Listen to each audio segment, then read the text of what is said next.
All right, we're back. Gridiron 360. I got Dave with me. I'm Bill. We're talking updates to free agency in the NFL, basically dating back about a week, back to March 19th, as it is the 26th of March currently. We're going through division by division, and we've come to the last division in the NFC, and that is the West. The Cardinals, the Rams, the Seahawks, and the 49ers. So we'll start with the 19th of March, where the Arizona Cardinals agreed to a one-year deal with former Atlanta Falcon linebacker Devondre Campbell.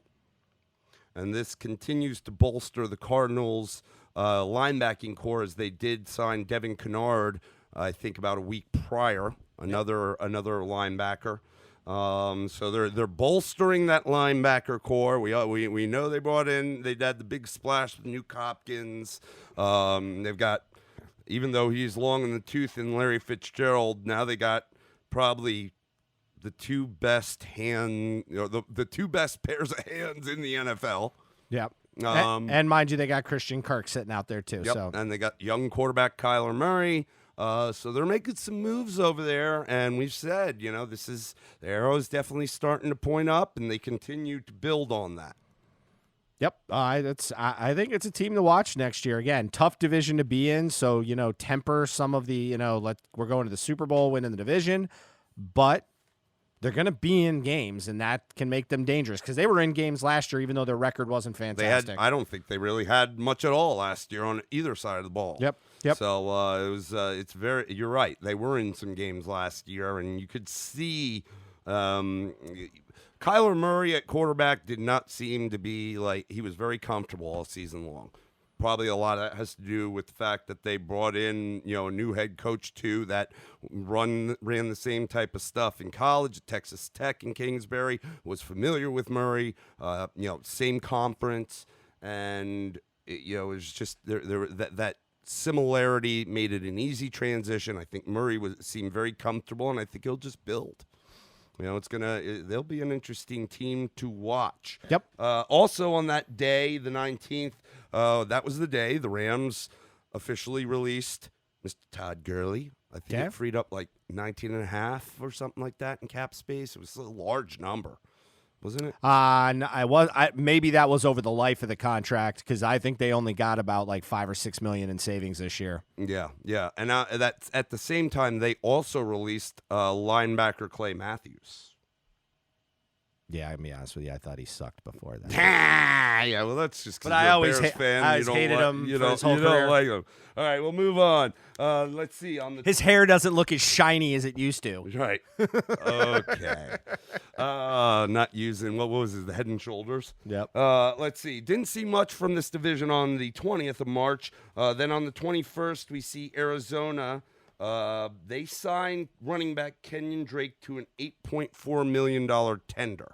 That was officially done on that date. So I like what I saw them in that offense. So if they can continue that, I like they jettisoned David Johnson. So if anything, they may go get a running back in the draft at some point. We talked a lot about this being a deep running back class in this year's draft, so it's not something you necessarily have to address early. You could wait till later rounds and still find some great value. But until then, seems like they're giving Drake the keys to the Cadillac here. 21st, the same day. I'm sorry, that was the 21st. The 22nd, I didn't see much happening in that division. If we move on to the 23rd, we see that Seattle, the Seahawks acquire cornerback Quentin Dunbar. Okay. Quandre Diggs. Remember we were talking about who the safety was in a couple podcasts ago? Quandre Diggs. We were saying Quentin Dunbar. We kept saying Quentin. Yep. All right. That's all right. Sorry. Moving to the 24th, Seattle gets involved again, signing New England Patriot wide receiver Philip Dorsett to a one-year deal. I like that one. I mean, just for what he's going to play, I think it's a good move. I like it. And, as far as I can see, that's been about it. There's not been much in the past week in that division that I've noticed. Yep. I looking at some of these deals, there's nothing flashy. I do think that the Dorsett deal might be good for them. They still, I think, could go get a wide receiver, just like the running backs. I think there's a lot of depth in this wide receiver draft class. But, you got Tyler Lockett, Metcalf, you bring him in last year, greatly successful. They'll continue with that young wide receiver core. Now you got Dorsett, not that much older. And if anything, the wide receiver core in New England last year was pretty much in shambles. It was like, a carousel throughout the year. But Dorsett was one of the guys you saw on a more consistent basis week in and week out, a guy that we know Tom Brady depends on his receivers to run the right routes, do the right things that he expects. And if any of the receivers on that team were the closest to that, it was Dorsett. Yeah, I mean, kind of just since there wasn't a lot of moves, we kind of talk about where they are sitting at right now, and we'll start with Seattle. We got some feedback on our Seattle podcast, and the talk is, what are they going to do? Specifically, I think their most pressing need is on the DN front. What are they going to do to create some edge rushing? They brought back Bruce Irvin, an older guy that's kind of, they're bringing him back after he left last year, or left and wasn't there. They've got to solve that issue. They let go of their right tackle, who we mentioned in the last podcast, went to the Bears, and they've also let go of their center, but they did sign, it was B.J. Finney, I believe, was going to go to play their center role, is what's that projection right now. Where is he? Pittsburgh? So they gotta revamp some of their line work, and they've done some work on the D tackle spot, so some good things there. But they haven't made that move. But at the same time, again, we mentioned names like Everson Griffin and Jadeveon Clowney are going to be two of your bigger names out there on the DN market in free agency, and they're not moving. So there's certainly got to be either a question mark or a goal to drive down the price. But at the same time, Clowney has recently come out and said, I'm waiting for the right deal. So he's kind of sticking to his guns a little bit. So we're going to kind of have to see, and we mentioned this particularly about the DN, is that it is not deep in the draft. I mean, you got Chase Young and Ebenezer, some of the bigger names. Then you start getting into, you talk about Bond, and Gross Matos is a DN. He's a more of a speed lighter type DN. You got, I want to say Zach Bond, but it's not Bond. Bond from Wisconsin. Is it Zach Bond? Okay. Yeah, Zach Bond. From Wisconsin, but he's really more of an outside linebacker and rushing the passer. You're going to see him more in a 3-4. So they've got to fix those scenarios. I think Seattle has to be patient just because of where they draft. I could see them being a little bit more active, probably post-draft, if some of this stuff lays a little dormant. Because once they figure out what they can do in the draft, and they can kind of fill from there, because I think they're in a draft best available type position, with the hope that best available is a DN and O-line. Sure. So that's Seattle right there. What do you think about, San Francisco hasn't done a whole hell of a lot. I don't think they have to. No, I think they definitely have to get stronger in the receiver room. Yeah. Is probably the only area I'd really look at. I don't know that there's really a lot of answers out there for them in that role, because you don't want to. I think what they've been struggling with, they've been looking at, they've basically loaded their room with a bunch of 3 and 4 receivers. Right. So, and you can somebody's got to take the lead and be the lead dog. Again, we talked about Deebo Samuel kind of coming out and playing really well, especially in the later half of the year. And your tight end room is good. Yeah. If you look at the top 100, you could go to like NFL Trade Rumors. I think I'm looking at that or some of the other ones, but the top 100 free agents still available out there. I don't know that I see one San Francisco 49er there. So, I see Mike Person, guard, 32. I say that to say is they've got their team shored up all right, and I don't think there's a ton of needs there. And obviously, there's if that's he's in the bottom 50 of the 100 that they're showing of overall free agents available. Sure. I say that to say is there's not much that they need to do, but just get better. Yeah, and I think they will. Now, this is a division that this could be, sans the Rams, which I think are going to continue to decline a little bit. Mm-hmm. They'll ride or die by Goff and McVay. But I definitely think Arizona's getting better. Seattle's always solid. San Francisco's going to continue on the upswing. This is going to be a tough division. Yeah, I mean, if I'm a San Francisco fan, my biggest fear right now is major defensive injuries. Yeah. Because I look at them a lot like the Bears 2 years ago when they had a phenomenal defense, but they had a lot of luck with injuries, and so they stayed healthy defensively, and I think that's the reason they were 12-4. You never know when that's going to bite you. But they've got a lot of like high-end talent in a lot of positions. Sure. So whereas, the Bears they had probably about 4 guys that I think were pretty much studs and then solid scheme players. And so when they took injuries at some of those star players, they were hurting. So San Francisco, but what are you going to do? You can't do anything about that. But like I said, I think the only upgrade place they really need to look is at receiver.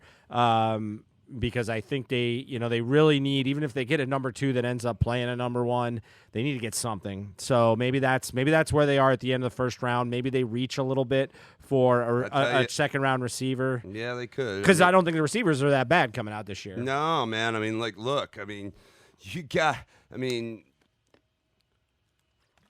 T could be out there at the end of the first round. Yeah, that's the body type and the type of receiver is not a. I mean, if you're not counting Kittle, he's big, but he's not like a 50-50 ball guy. T is like that's one type of receiver, that tall, big body, go up and get the ball that I don't think they have, and he could be at the end of the first round still sitting there for him. Yeah. And maybe they bring that up. Now you got a little dynamic. Take the top off with Debo. You still got guys like Pettis who fell back. I don't know you'll see as much, but Kendrick Bourne did a lot last year. He's a great possession receiver. You have this guy, and then you got a guy like T who can be your tall boundary, go up and get it guy. So they're in good shape, but they like any team, they need to stay healthy. So when I look at San Francisco not making a lot of moves, I mean, they dealt with injury offensively last year. I mean, their running backs got hurt, and it was like the rotating who's going to run for 150 yards in this game. Between Mostert, Wilson did it. Telvin Coleman was kind of starting the year, supposed to be the starter, and got hurt for quite a bit, but then came back and ran well. And I'm missing Breida. I'm missing Breida too. Now Breida's not coming. That's the one that's not. Breida was listed as a free agent, and I think they got it taken care of with him, if I'm not mistaken. Check. I don't remember seeing that. But anyway, so again, so they're good. So then let's look at the Rams. The Rams are subtracting, plain and simple, and the fact is it does not look like, but, I guess it's the same hope that these teams that have these young quarterbacks, that the light turns on. Can Goff get this offense going? They've talked about the potential of leaving guys open. Who's it? Cooks. They've talked about leaving him open. They didn't cut him, I don't think yet. Who? But they were looking at Cooks for trade. I've seen that. Brandon Cooks. Oh, sorry, we're on the Rams. Yeah, they were Cooks. looking. I haven't seen him released or traded, but there was the talk that they could. Yeah, so they could let him go. This is, it's a team that's going to have to kind of figure out how to move into this transition, and the real scary part for them will be after re-upping Goff. If he's not the guy, what are you going to do for a little while? And that's kind of going to be the challenge. They went out last year. And they drafted Darrell Henderson at running back. Yep. And then they've got the Malcolm Brown. Yep. Also, that was he was the second fiddle to Gurley or 1B, because they were trying to manage the workload. Yeah. So do they see in releasing Gurley something, not necessarily in Brown, because I don't know that's it, but a younger star and a guy like Henderson, or are they going to look maybe in the draft for that running back? I don't know. Well, here's going to be the hard part for them. You remember they traded away their first-round pick for Jalen Ramsey. Yep. And I think I saw just today that Roby Coleman, I believe, is their other corner. He was signed somewhere else. He was to Philly. Yeah. So I mean, again, and on the D line, I mean, you lost Fowler, and now granted you signed Leonard Floyd, but I don't know that that's upgrading your pass rush. It might upgrade your athleticism from the edge, but I don't know that it upgrades your pass rush. So I think they're in a challenging situation. I agree with you. I think they're heading down until I see something different than the trend Goff's been on for the last year plus. I kind of have mentioned that Detroit game 2 years ago as kind of being where I started to see a very different player from the Super Bowl player that was the year before. And they're tight on money, so this is a challenging team. And then you get to Arizona. And before you jump there, just to kind of reiterate Matt Breida, because he's a restricted free agent. He's restricted. So okay. he is. They've got him on a tender for a second round. So I don't see anybody taking that. They may not, but if he comes back, then he'll be part of a backfield that includes Raheem Mostert, Tevin Coleman, Jerick McKinnon, Jeff Wilson, plus Breida. It's a lot of backs. Now that's what they apparently showed their hand to be at their core, was a run first, pound the rock offense. Yep. So maybe that's not a bad thing. And certainly we saw multiple guys in that backfield last year suffer injury at one point or another, but they didn't really skip a beat because the next guy stepped up. So, but right now, Breida is a restricted free agent, second-round tender. Okay. So move to Arizona. So, I mean, and obviously Arizona, we've already just talked about them in the beginning here. They're going to be up and coming in the sense that, I think they were competitive in games last year that I don't know that everybody thought they were going to be competitive in. They won a few games. They went on a 3-game winning streak there after I think they started out 0-3 and then went 3 wins. So it's a team that's good. And, again, you add – one of the top 3 receivers in the NFL to your team. Ridiculous. We've already talked about who they had. You saw Kenyon Drake, who has been tendered. Himself. Yeah, it really kind of started to make a difference offensively. They got to do more work on their defense. But, it's still a defense. It's got Patrick Peterson back there getting a little older. But I like what some of the moves we talked about they're doing with their linebacking core. And they've got a whole draft ahead of them. So this is a team that I think, we initially thought that they would be – what's going to be interesting is I think they changed now. We talked about how they were going to go receiver likely. Sounded like a good idea just given their slot. Right. And now you're like, well, I just got nuked, so I got a first rounder right away. First rounder. Yeah. You could still do that for wide receiver depth. You could, again, this is going to be a deep wide receiver class, so wait. Well, they pick number 9. I could see him going like D tackle. I mean, they really do need help on the defensive side of the ball. Yeah, still. I mean, so I know they're shoring. We talked about them shoring up the linebacking core, but I do think that's an area that they could still revamp a little bit more. And I mean, their division's tough, but if you got them on your schedule and they're not in your division, everybody's got to watch out. That's going to be a tough. It's going to be a tough road. I don't know. I'm trying to remember which division gets them next year. I don't think the North gets them. Who's that? The West? Gets the West. I'll look. But, so it might be the East. I don't know. That's what I'm looking at. Yeah. So, again, actually, I know, no, it's got to be the East because the Bears play the South. The North, and I know we play the South. So, NFC North versus South and East versus West. This year. Yeah. So anyway, I think it's going to be certainly a division that's going to bear a lot of watching, and I think Arizona could be that team that's really exciting. Kind of throws a big monkey wrench in the 2 heavyweights right now in Seattle and certainly San Francisco. Yeah, it's definitely the East because the Giants will play the Cardinals in New York next year. Yeah, and I mean, given how that division is shaping up right now, again, I would say the Giants' arrow is pointing up. I'm not really sure about Philadelphia and Dallas. We got to play San Francisco at home. We got to play Seattle and L.A. on the road. Yeah, you might not get that record jump that you might think, but I'd rather play at least we get San Francisco at home and Arizona at home, and the only road team of the other 2 we have to worry about is Seattle, L.A., Yeah, so it could be interesting. We'll see how it plays out. But again, this is probably on paper right now one of the strongest divisions in the NFL, and it looks like it may carry on. I'm curious to see what Seattle does. I think Seattle's got some more moves in play, but I think it's going to depend if the market heats up before the draft or not. And again, right now, there's also talk the draft might be delayed. There's a lot. They're not saying it yet, but there's a lot of people pushing to delay the draft because of the new evaluation process. Goodell says we're a go. Yeah, but the setup is obviously going to be different.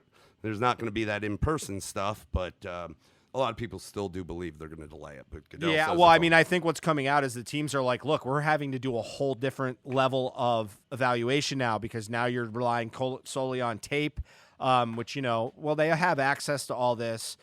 Guys want to go see pro days. They want to meet the guys in person. They can't do the interviewing, so it might get delayed. But anyway, this is going to be a fun division to watch, I think. Yeah. With the exception of the Rams, I think all of them have the potential to at least flirt with the playoffs, if not a likely contender in the playoffs. All right. Sounds good. That is the NFC West. We've finished the NFC.